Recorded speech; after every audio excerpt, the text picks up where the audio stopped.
Bismillahirrahmanirrahim.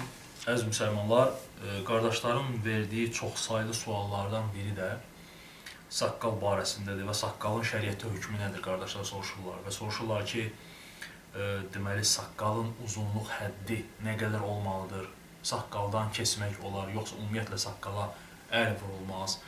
Həmçinin qardaşlar soruşurlar ki, bığlar məsələsidir ki, yəni bığları qısaldılmalıdır, yoxsa ki, bığları tam, yəni ət ağrınan kimi ülgüzlə qırxmaq olar, yoxsa yox. İnşallah bilin ki, saqqal saxlamaq şəriətimizin, yəni Peyğəmbər s.ə.v-in sünnətidir və Peyğəmbər s.ə.v saqqal saxlamağı bu ümmətin kişilərinə vacib buyurduğu bir əmrdir. Necə ki, Peyğəmbər s.ə.v İbn Ömərdən, həmçinin Əbu Hureyra radiyallahu gələn çoxsaylı hədislərdə Peyğəmbər s.ə.v buyurur ki, saqqallarınızı uzadın və bığlarınızı qısaldın və Peyğəmbər s.ə.v bununla Yahudi və xaçpərəstlərə oxşamamağı bizlərə qadağan edir. Həmçinin də məcusilərə oxşamağı bizlərə qadağan edir. Çünki Peyğəmbər s.ə.v-in dövründə Rasulullah s.ə.v-in Fars imperatoru Kisra'nın elçiləri gəlmişdi və onların bığları uzun, saqqalları isə kəsik idi və Peyğəmbər s.ə.v onlardan soruşanda ki, bunu sizlərə kim əmr edib və onlar dedilər ki, bunu bizə yəni bizim Rəbbimiz, yəni bizim ağamız, yəni Kisra əmr etdi, onu qəsd etdilər. Və Peyğəmbər s.ə.v buyurdu ki, mənim Rəbbim isə bizlərə, yəni ümmətinə, Peyğəmbər ümmətinə saqqalı uzatmağı və bığları qısaltmağı əmr etmişdir. Deməli, bu hədislərdən bizə bəlli olur ki, Peyğəmbər s.ə.v saqqal saxlamağı bu ümmətin kişilərinə vacib buyurmuşdur. Onun ki, alimlər deyirlər ki, saqqal qırxmaq haramdır. Əgər bir iş haramdırsa, deməli, əgər bir müsəlman saqqalını qırxırsa, bununla günah qazanmış olur. Hətta bəzi alimlər söyləyiblər ki, saqqalı qırxmaq böyük günahlardan sayılır. Böyük günahlardan sayılır nədir? Saqqalı qırxmaq. Həmçinin burada bəzi alimlərin, yəni sələf alimlərinin sözlərini qeyd etmək olar ki, məsələn, İbn Teymiyyə rahimehullah deyir ki, Məcmü Fətavasında səhih hədislərdən bilindiyinə görə saqqal qırxmaq haramdır. Kimsə bunu mübah görməmişdir. Yəni ki, bunu mübah sayan da belə olmamışdır. Yəni, əksinə bütün alimlər saqqalın qırxılmasını nədir? Haram sayırlar.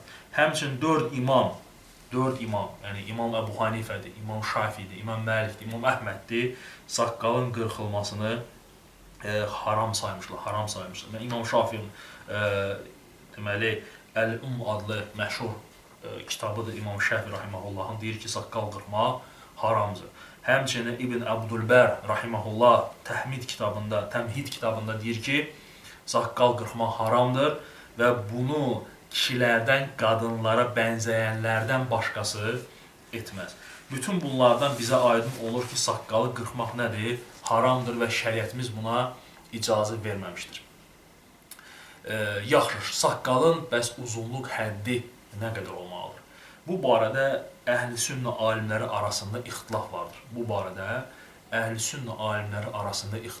Və bir qrup alimlər söyləmişlər ki, saqqalı ümumiyyətlə əl vurulmaz.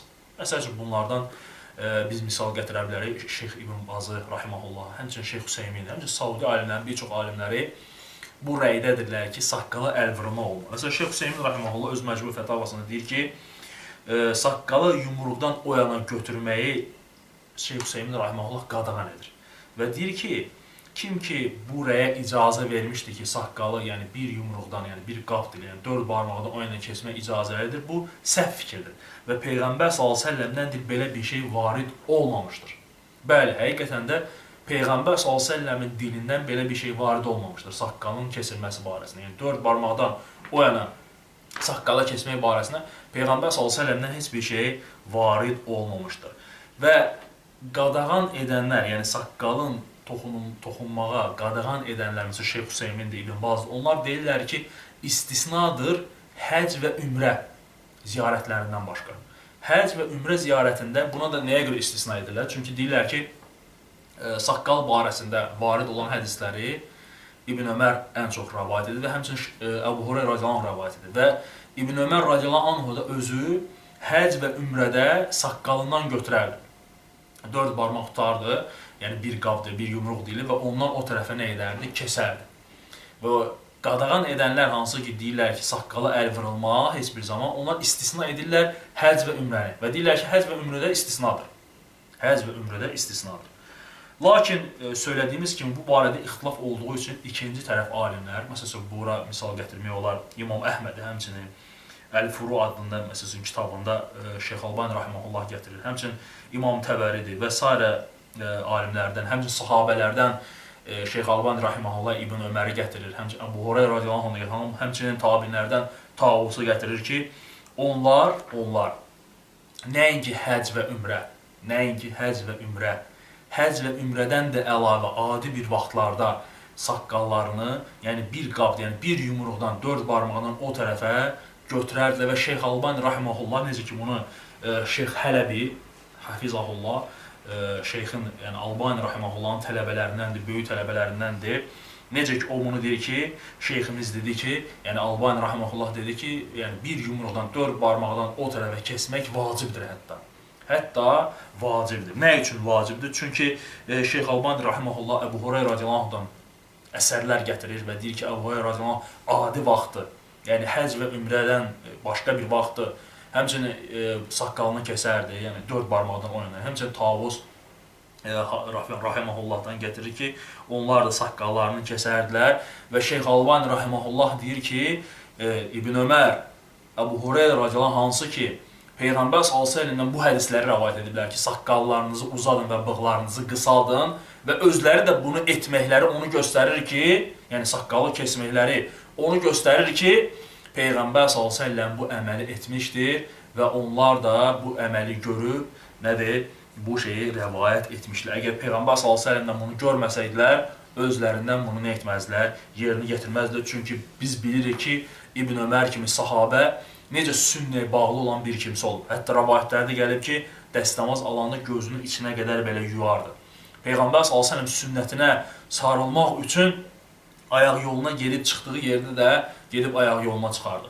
Eyni zamanda Əbu Hüreyrə radiyallahu anh gəlib ki, dəstəmaz alanda, dəstəmaz aldığı zaman dirsəklərə qədər yox, çiyninə qədər yuvardı və niyə görə deyərdi ki, qiyamət günü onlar nur saçacaqdır. Və bu doğrusunu, yəni bu məsələdə Allah bilir, yəni hər iki rəy var, hər iki rəyi söyləyən alimlər var və doğrusunu Allah bilir, yəni sadəcə biz bunu qeyd etdik ki, yəni ki, müsəlmanlar, yəni bu saqqal məsələsində olan rəyləri bilsinlər. Həmçinin, əziz müsəlmanlar, qardaşlar soruşurlar ki, bığlara gəldikdə, yəni bığlar qısaldılmalıdır, bu da çox verilən suallardandır, yoxsa ki, tam ət görsənənə qədər ülgüzlə qırxalmalıdır. Və necə ki, Peyğəmbər s.ə.v buyurur ki, bığlarınızı qısaldın və saqqallarınızı uzaldın və bu hədisdə olan bığ sözündə alimlər ixtilaf etmişlər ki, burada bığları qısaldın da dedikdə Peyğəmbər s.ə.v onları yəni tam ağartmağı, yəni bığı tam ağartmağı deyib, yoxsa ki, sadəcə dodağın üstündən, bığların ucundan götürməyi deyib.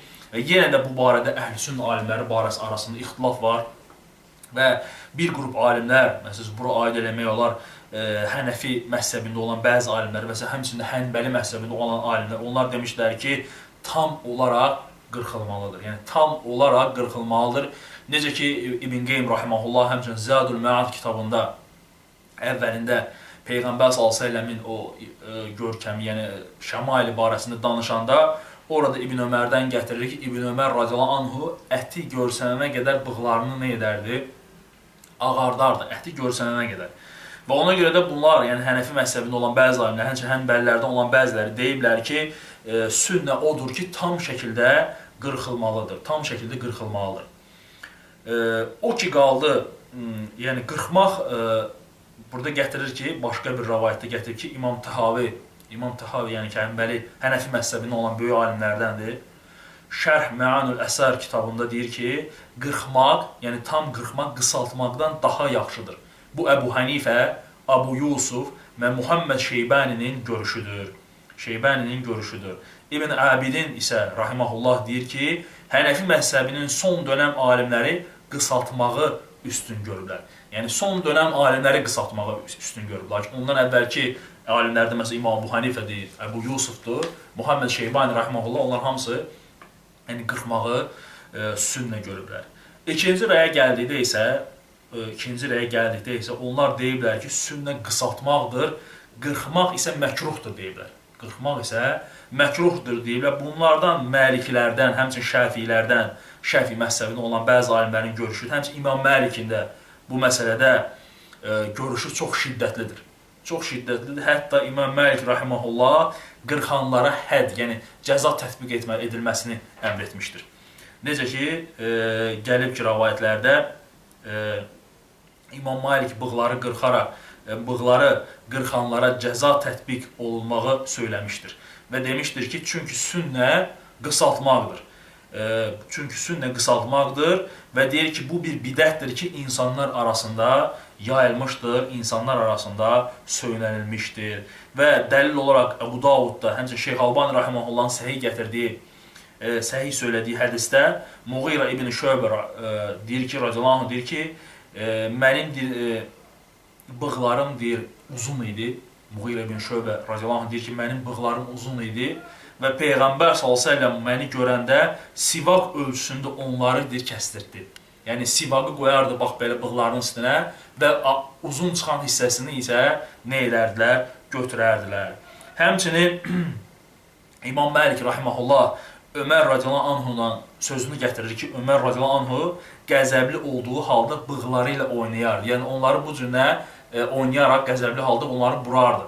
Və İmam Məlik rahimehullah deyir ki, əgər onlar olmasaydı, yəni qırxılmış olsaydı, Ömər radiyallahu oynaya bilməzdi. Yəni bu onu göstərir ki, onun bığları var idi və onunla nə edərdi? Oynayardı. Həmçinin İmam Nəvi rahimehullah deyir ki, bığ elə götürülməlidir ki, dodaqların üstü deyir, görsənsin. Lakin tam qırxmaq olmaz. Bu bizim məzhəbimizdir. Çünki İmam Məlik rahimehullah bilirsiniz ki, İmam Nəvi rahimehullah bilirsiniz ki, Şəfi məzhəbindəndir. Həmçinin Rəmli deyir ki, rahimehullah məkruhdur onları tam şəkildə nə etmək? Qırxmaq. Müasirlərə gələndə isə, müasir alimlərdə məsələn Şeyx Hüseymin rahimehullah deyir ki, sünnə qısaltmaqdır, qırxmaq isə olmaz. Onlar deyirlər ki, həcdə başı qırxdığınız kimi bığları da qırxın. Yəni, necə ki, həcdə müsəlman bir kimsə həccin əhkamlarını bitirəndən sonra tam saçını qırxır, lezva ilə, ülgüc ilə, eyni zamanda bığları da qırxmalıdır. Və Şeyx Hüseymin deyir ki, bu düzgün deyil və İmam Məlik rahimehullahın sözlərini burada zikr edir. Həmçinin Fətav Əl-Ləcnəyə, yəni daimi fətvalar komitəsinə də belə bir sual verirlər ki, qısaltmaq yoxsa qırxmaq. Onlar da cavabında deyirlər ki, sünnə qısaltmaqdır. Qısaltmaq çox az bir qismini kəsməklə olur. Bu da Şeyx İbn Bazın, həmçinin Abdurrazaq Əl-Afifinin rahimehullahın başçılığı altında olan fətvalar komitəsinin fətvası idi. Nəticə, yəni burada qeyd olunur, nəticədə qeyd olunur ki, İmam Təbəri, həmçinin Qadi İyad, həmçinin İbn Həcər rahimehullah bütün onların rəyini Fəthül Baridə 10-cu cild 347-ci səhifədə zikr edəndən sonra deyir ki, hər iki halda da olar. Yəni, həm qısaltmaq olar, həm də qırxmaq icazəlidir. Və bu sadəcə inşallah Allah Subhanahu taala izni mənim saqqal barəsində, yəni onun hökmü barəsində bacardığım, yəni topladığım bir məlumat idi. Və inşallah bunu sizin xatırınıza çatdırdım. Dua edirəm ki, Allah Subhanahu taala bizləri eşidib və faydalananlardan etsin və dua edirəm ki, Allah taala bizləri fitnədən və onun əhlindən hifz etsin, qorusun. Subhanakallahumma və bihamdik, əşhədu ən la ilahə illə əntə, əstəğfiruka və etûbu ileyk.